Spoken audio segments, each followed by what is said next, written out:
Resumen del libro Segunda de Reyes, parte número 3. El declive de Judá y la caída de Jerusalén, capítulos 18 al 25. Introducción. Los capítulos 18 al 25 del segundo libro de los Reyes representan uno de los periodos más intensos, complejos y trágicos en la historia bíblica del Reino del Sur, Judá. Esta sección marca el ocaso de una nación que, aunque había recibido promesas, advertencias y oportunidades de redención, eligió repetidamente caminos de rebeldía y corrupción.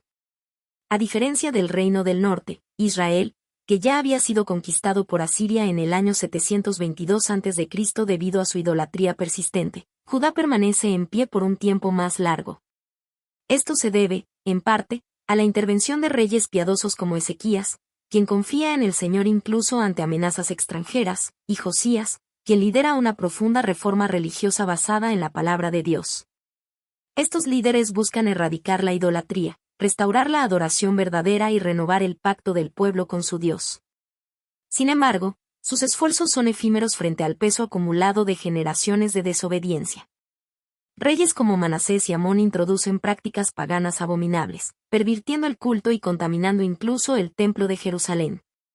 Las reformas de Josías, aunque sinceras y radicales, no logran revertir completamente la decadencia espiritual de la nación. Los profetas, como Isaías, Jeremías y otros, ya habían advertido incansablemente del juicio venidero si el pueblo no se volvía de corazón a Dios. A pesar de las señales, el orgullo y la terquedad persisten. Finalmente, en el 586 a.C., el rey Nabucodonosor de Babilonia, cumpliendo el designio divino, sitia Jerusalén, destruye el templo, quema la ciudad y deporta a sus habitantes a tierras extranjeras. Así se consuma el juicio, el pueblo elegido es llevado al exilio, lejos de la tierra prometida. Este momento no solo marca la pérdida política y religiosa de Judá, sino también una profunda crisis de identidad para Israel como pueblo de Dios. Sin embargo, incluso en medio del dolor y la ruina, los textos mantienen una tenue luz de esperanza. Dios no ha olvidado su pacto, y el exilio no será el capítulo final de esta historia redentora. Capítulo 18. El reinado piadoso de Ezequías. El capítulo 18 del segundo libro de los Reyes introduce el reinado de Ezequías, uno de los reyes más piadosos y ejemplares del reino de Judá. Comenzó a reinar a los 25 años y gobernó durante 29 años en Jerusalén.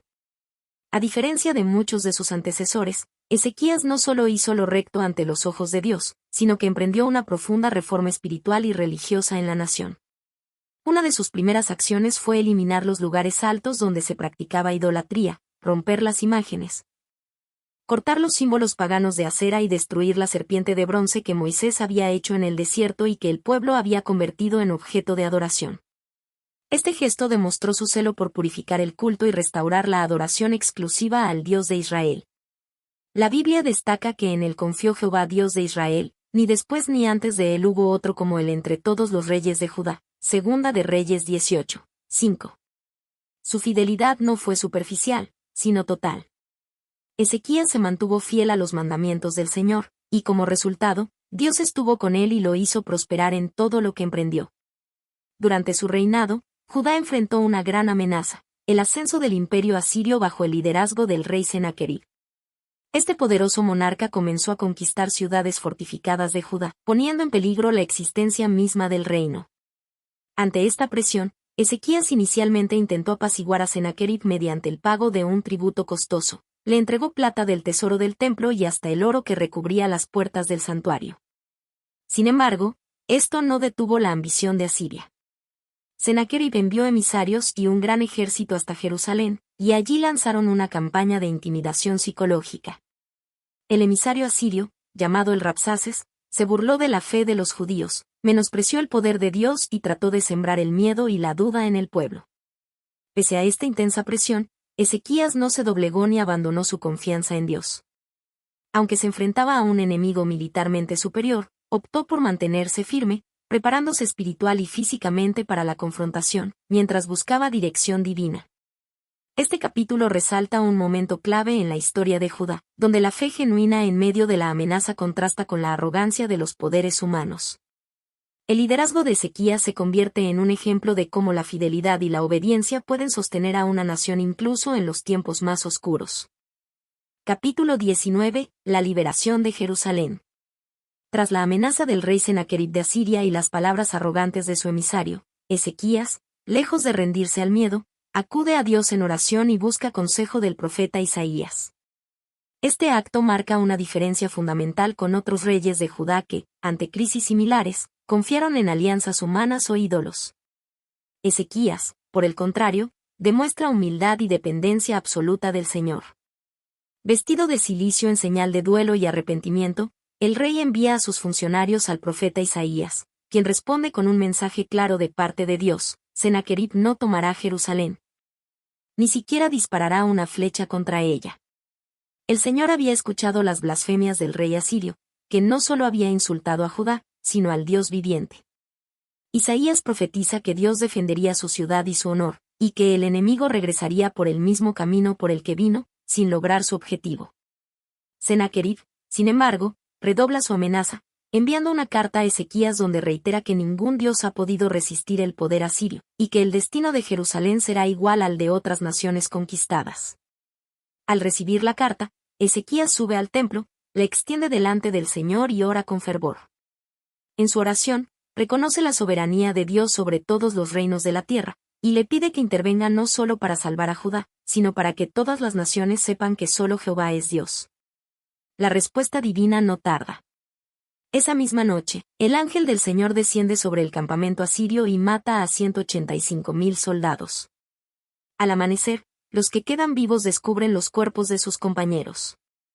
Atemorizado y humillado, Sennacherib regresa a Nínive, y más adelante, según se relata, es asesinado por sus propios hijos mientras adoraba en el templo de su dios Nisroch.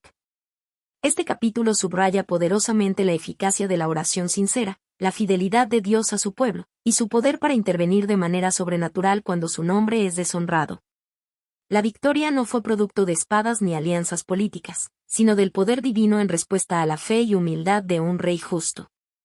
El relato de la liberación de Jerusalén se convierte así en una lección atemporal sobre cómo la confianza en Dios puede revertir las amenazas más aterradoras, y cómo Él defiende a los que honran su nombre. Capítulo 20. La enfermedad y curación de Ezequías. Durante su reinado, el rey Ezequías enfrenta una prueba personal y espiritual profunda, cae gravemente enfermo, y el profeta Isaías le transmite un mensaje contundente de parte de Dios: ordena tu casa, porque morirás y no vivirás. Este anuncio sacude al rey, quien, postrado en su lecho, voltea su rostro hacia la pared y ora con lágrimas sinceras.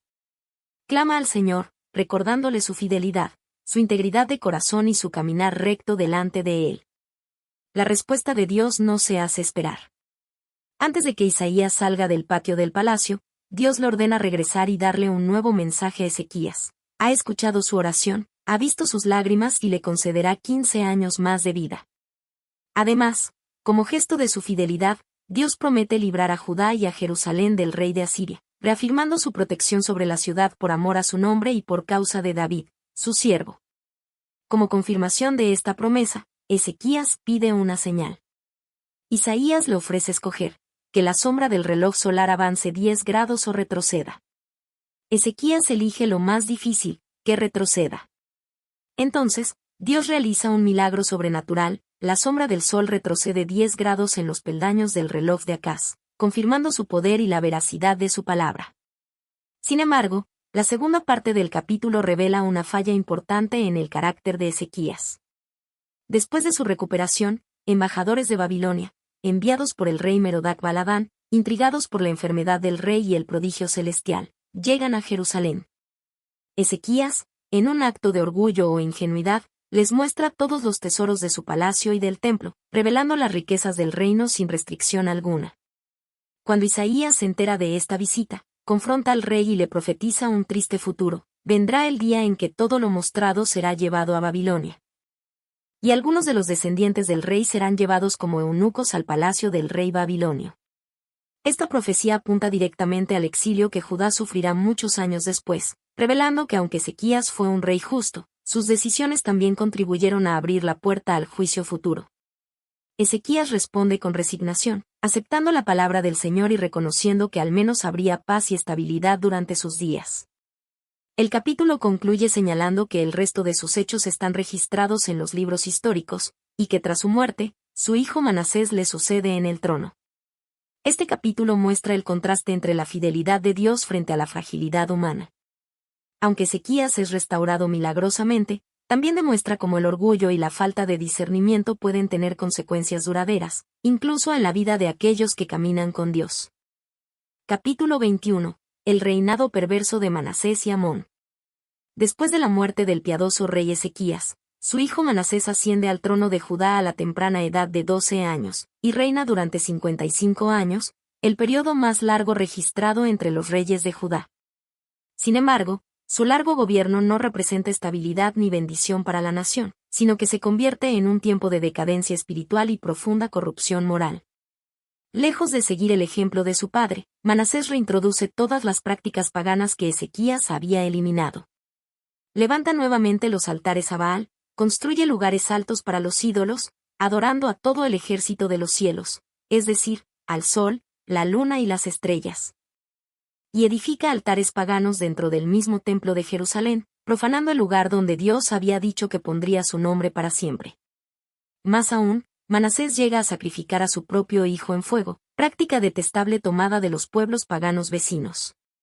También recurre a la adivinación, hechicería y consulta con espíritus y encantadores.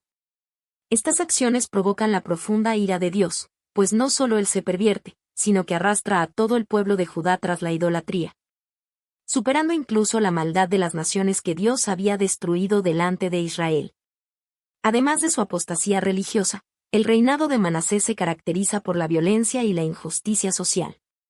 La Biblia dice que derramó mucha sangre inocente, en gran manera, hasta llenar a Jerusalén de extremo a extremo. Por todo esto, Dios envía profetas para anunciar el juicio inminente sobre Judá, declarando que Jerusalén será limpiada como se limpia un plato que se voltea boca abajo. Esta terrible imagen anuncia el despojo total de la ciudad y su pueblo. Después de Manasés, su hijo Amón toma el trono a los 22 años, pero su reinado es breve, solo 2 años. Lejos de corregir el rumbo, Amón sigue los mismos caminos perversos que su padre, adorando ídolos y despreciando al Señor. No se humilla ni busca a Dios. Finalmente, sus propios siervos conspiran contra él y lo asesinan en su casa. Sin embargo, el pueblo se levanta y mata a los conspiradores, proclamando a su hijo Josías como nuevo rey. Este capítulo representa uno de los puntos más oscuros en la historia de Judá. La rebelión total contra Dios durante los reinados de Manasés y Amón prepara el terreno para el juicio final de Jerusalén, aunque todavía habría un breve respiro con la llegada del joven y reformador rey Josías. Capítulo 22. El descubrimiento del libro de la ley. Tras el trágico y perverso reinado de Amón, su hijo Josías asciende al trono de Judá con solo 8 años. A pesar de su juventud, Josías se destaca como uno de los reyes más piadosos y rectos en la historia del Reino del Sur. A lo largo de su reinado, él busca sinceramente al Dios de Israel, caminando en los caminos de David y apartándose del mal. Cuando Josías cumple 26 años, emprende un ambicioso proyecto de restauración del Templo de Jerusalén, que había sido profanado y descuidado durante los reinados anteriores. En medio de estos trabajos de reconstrucción, el sumo sacerdote Hilcías encuentra un rollo olvidado entre los tesoros del templo, el libro de la ley del Señor, que probablemente corresponde al libro del Deuteronomio o una parte significativa del Pentateuco. Este hallazgo es trascendental. Hilcías entrega el libro al escriba Safán, quien lo lee y luego se lo presenta al rey. Al escuchar la lectura del contenido, Josías queda profundamente conmovido y afligido. Rasga sus vestiduras como señal de dolor y arrepentimiento, comprendiendo que el pueblo ha vivido en rebelión contra Dios, ignorando su ley y acumulando juicio sobre sí mismo. Josías ordena a sus oficiales que consulten al Señor para conocer lo que acontecerá sobre Judá. La delegación acude a Hulda, una profetisa respetada en Jerusalén, quien transmite la palabra de Dios. El juicio sobre Judá es inevitable, porque el pueblo ha abandonado el pacto, adorado a dioses ajenos y provocado la ira del Señor durante generaciones. Sin embargo, Dios reconoce la humildad y sinceridad del corazón de Josías. Por su arrepentimiento genuino, por haberse humillado ante el Señor y haber llorado al escuchar la ley, Dios le promete que no verá el castigo venidero durante su vida. Josías morirá en paz antes de que la destrucción de Judá se materialice. Este capítulo marca un punto de inflexión espiritual en la historia de Judá. El descubrimiento del libro de la ley no solo expone cuán lejos se había alejado el pueblo de Dios, sino que también muestra el poder transformador de su palabra cuando es recibida con un corazón humilde. La respuesta de Josías se convierte en un modelo de arrepentimiento y liderazgo piadoso, aunque el curso del juicio divino ya había sido establecido por siglos de rebelión. Capítulo 23. Las reformas de Josías y su muerte. Después de escuchar las palabras del libro de la ley y recibir la confirmación profética del juicio venidero, el rey Josías no se cruza de brazos. Movido por un profundo temor a Dios y un deseo ardiente de fidelidad, emprende una de las reformas espirituales más radicales y completas de la historia de Judá. Primero, convoca a todo el pueblo de Judá y Jerusalén, desde el mayor hasta el menor, y lee en voz alta el contenido del libro de la ley en el templo. Luego, hace un pacto delante del Señor, comprometiéndose él y su nación a seguir todos los mandamientos, testimonios y estatutos del Señor con todo el corazón y alma. El pueblo se suma al compromiso con entusiasmo. Josías actúa con firmeza, derriba todos los altares idólatras, no solo en Jerusalén sino también en otras ciudades de Judá.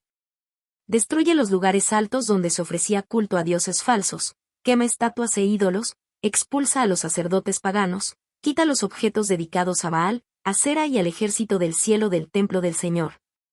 Y derriba el altar que Salomón había construido para los dioses extranjeros en el monte de la destrucción.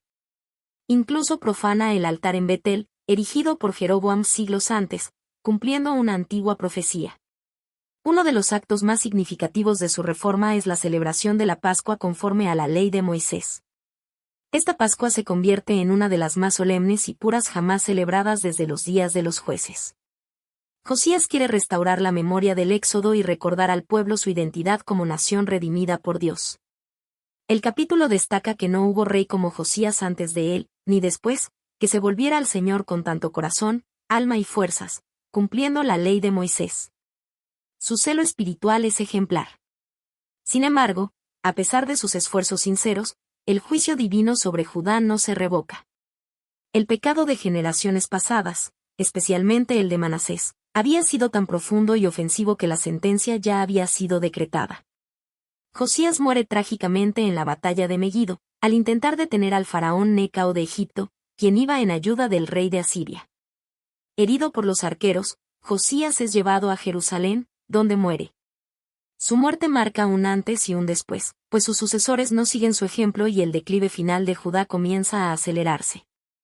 Este capítulo muestra la determinación valiente de un líder piadoso, que aun sabiendo que no puede detener el juicio de Dios, se esfuerza por honrarlo y guiar al pueblo en la verdad. Josías representa un rayo de luz en medio de una nación en sombras. Su muerte prematura deja a Judá vulnerable y marca el inicio del colapso que culminará en el exilio. Capítulo 24. El avance de Babilonia y el exilio. El capítulo 24 de Dos Reyes marca el comienzo del fin para el reino de Judá. Tras la muerte de Josías, el trono es ocupado por reyes débiles y rebeldes, quienes no siguen el ejemplo piadoso de su antecesor, sino que retoman los caminos de la maldad, lo que acelera la caída de la nación. Primero, Joacás, hijo de Josías, reina brevemente antes de ser depuesto por el faraón Necao y llevado prisionero a Egipto. En su lugar, se establece a su hermano Joacim, quien gobierna durante 11 años. Aunque inicialmente es un vasallo de Egipto, eventualmente cae bajo el dominio de Babilonia cuando Nabucodonosor comienza su expansión por el antiguo cercano oriente. Joacim sirve a Babilonia por un tiempo, pero más tarde se rebela contra el dominio del rey Nabucodonosor. Esta decisión resulta desastrosa. Dios levanta ejércitos de caldeos, sirios, moabitas y amonitas contra Judá. Como castigo por los pecados del pueblo y especialmente por las abominaciones cometidas durante el reinado de Manasés. Joacim muere antes de ver las consecuencias completas de su insensata rebelión. Su hijo Joaquín, de solo 18 años, hereda un trono debilitado en medio de la crisis. Reinará por apenas 3 meses antes de que Nabucodonosor sitie Jerusalén. En lugar de resistirse, Joaquín se rinde junto con su madre, los oficiales y los nobles. Como castigo, Babilonia se lleva al rey cautivo, junto con los artesanos, soldados, nobles y personas instruidas, la élite de Judá. Solo queda la población más pobre. Con Joaquín en el exilio, Nabucodonosor coloca en el trono a Matanías, tío de Joaquín, cambiándole el nombre a Sedequías. Este nuevo rey es en realidad un títere del imperio babilónico, y su autoridad está limitada por la supervisión extranjera. Sin embargo, Sedequías no aprende de los errores pasados. Aunque gobierna por 11 años, su reinado está marcado por la desobediencia, la debilidad y una nueva rebelión contra Babilonia. Esta insensata decisión, impulsada por falsas esperanzas y alianzas equivocadas, desencadena el asedio final de Jerusalén, el cual será narrado en el capítulo siguiente. Este capítulo muestra el deterioro político, espiritual y moral de Judá. Las decisiones de sus reyes, lejos de buscar la dirección de Dios, son guiadas por el orgullo, la idolatría y la imprudencia. El exilio comienza con la deportación de la clase dirigente, marcando un punto de no retorno en la historia de la nación. Dios, en su justicia, permite que se cumpla lo que fue profetizado durante generaciones. El pueblo que se aleja de su pacto será dispersado entre las naciones. Capítulo 25. La caída de Jerusalén. El capítulo 25 de Segunda de Reyes narra con dolorosa solemnidad el trágico desenlace del reino de Judá. La caída total de Jerusalén en el año 586 a.C. es el cumplimiento del juicio profetizado durante generaciones. El reinado de Sedequías, instalado por Nabucodonosor como rey vasallo, llega a su fin debido a su insensatez al rebelarse contra Babilonia, ignorando las advertencias divinas comunicadas por los profetas. El sitio de Jerusalén.